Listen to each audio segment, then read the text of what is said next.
तो हिंदी सिनेमा का वो नाम जिसने अपने किरदारों से दर्शकों को खूब हंसाया। केस्टो मुखर्जी का नाम बॉलीवुड के चंद बेहतरीन हास्य कलाकार या कॉमेडियनों में शुमार है। वो जब भी पर्दे पर आते तो दर्शकों को एक रियल कॉमेडियन देखने को मिलता था। उन्होंने ज्यादातर फिल्मों में भले ही एक पियक्कड़ या शराबी की भूमिका निभाई हो, लेकिन असल जिंदगी में वो नशे से कोसों मील दूर रहते थे। राजेश खन्ना ने एक इंटरव्यू में एक बार बोले थे कि डायलॉग थ्रोइंग के समय चेहरे की अभिव्यक्ति या एक्सप्रेशन और सेंस ऑफ टाइमिंग एक अव्वल नंबर की कॉमेडियन की असल पहचान होती है।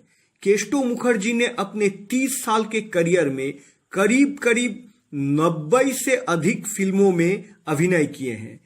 उनके किरदार भले ही छोटे हो, ऑथर बैकिंग ना हो, एक दो सीन ही हो, पर कॉमिक सेंस और टाइमिंग गजब की होती थी उनकी।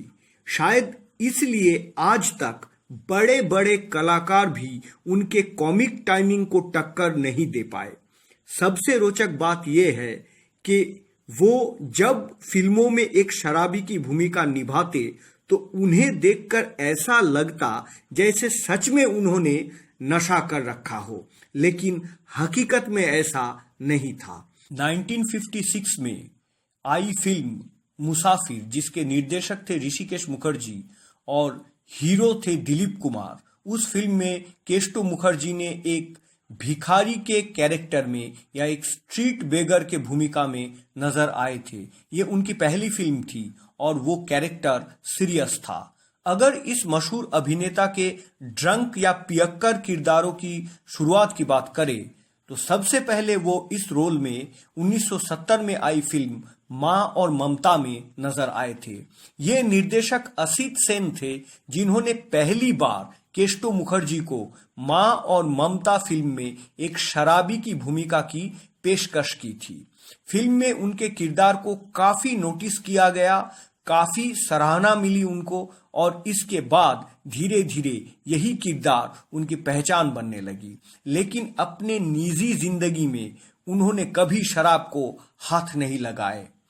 एक अभिनेता के तौर पर उनकी बड़ी खासियत ये थी कि वो हर रोल को काफी सहजता और प्रफुल्लता के साथ निभाते थे।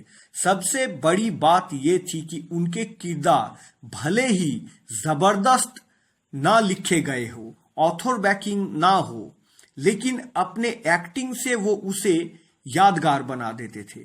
एक कलाकार की असली खूबी यही होती है, जब वो अपनी एक्टिंग से मामूली रोल को भी बड़ा बना देता है। फिल्म प्रतिज्ञा में उनके अभिनय को काफी सराहा गया था, जिसमें वो एक पुलिस कांस्टेबल के रूप में नजर आए थे।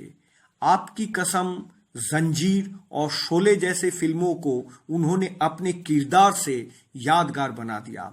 फिल्म मेरे अपने में केस्टो मुखर्जी मीना कुमारी के एक लंबी दूरी के रिश्तेदार के रूप में दिखाई देते हैं, जो उन्हें अपने बेटे को नानी परिचय देकर घर का कामकाज करवाना चाहता था।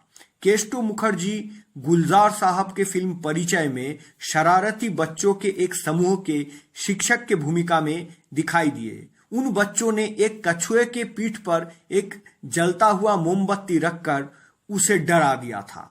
जंजीर, आपकी कसम और शोले में केस्टो मुखर्जी के अभिनय ने एक अमिट छाप छोड़ी है। मनमोहन देसाई के फिल्म चाचा भतीजा में उनके ऊपर एक पूरा गाना ही फिल्माया गया था। गाने का बोल था, शादी मनाने को किस्टो चला। केस्टो मुखर्जी तीसरी कसम में राज कपूर जी के साथ अभिनय किए थे। साधु और शैतान और पड़ोसन उनके और दो उल्लेखनीय फिल्म है। केस्टो मुखर्जी किशोर कुमार के सबसे करीबी दोस्तों में से एक थे। महमूद साहब की 1972 में आई फिल्म बॉम्बे टू गोवा में उनके यात्री की भूमिका बहुत लोकप्रिय थी। पूरे बस में वो सोते ही दिखाई दिए। पूरा फिल्म में उनके जुबान पे एक भी डायलॉग नहीं था, लेकिन लोग उनके अदाकारी देखकर हंस पड़े थे। फिल्म शोले में अंग्रेजों की जमाने की जेलर का खास खबरी लाल, हरिराम नाई को भला कौन भूल सकता है। केस्टो मुखर्जी के बेटे बाबलू मुखर्जी भी एक कॉमेडियन है और उन्होंने 1990 में आमिर खान के साथ दिल जैसे कई फिल्मों में अभिनय भी किया है। हालांकि कई लोग में ये एक गलत धारणा है कि एक्ट्रेस सुष्मिता मुखर्जी उनकी बेटी है। ये सच नहीं है।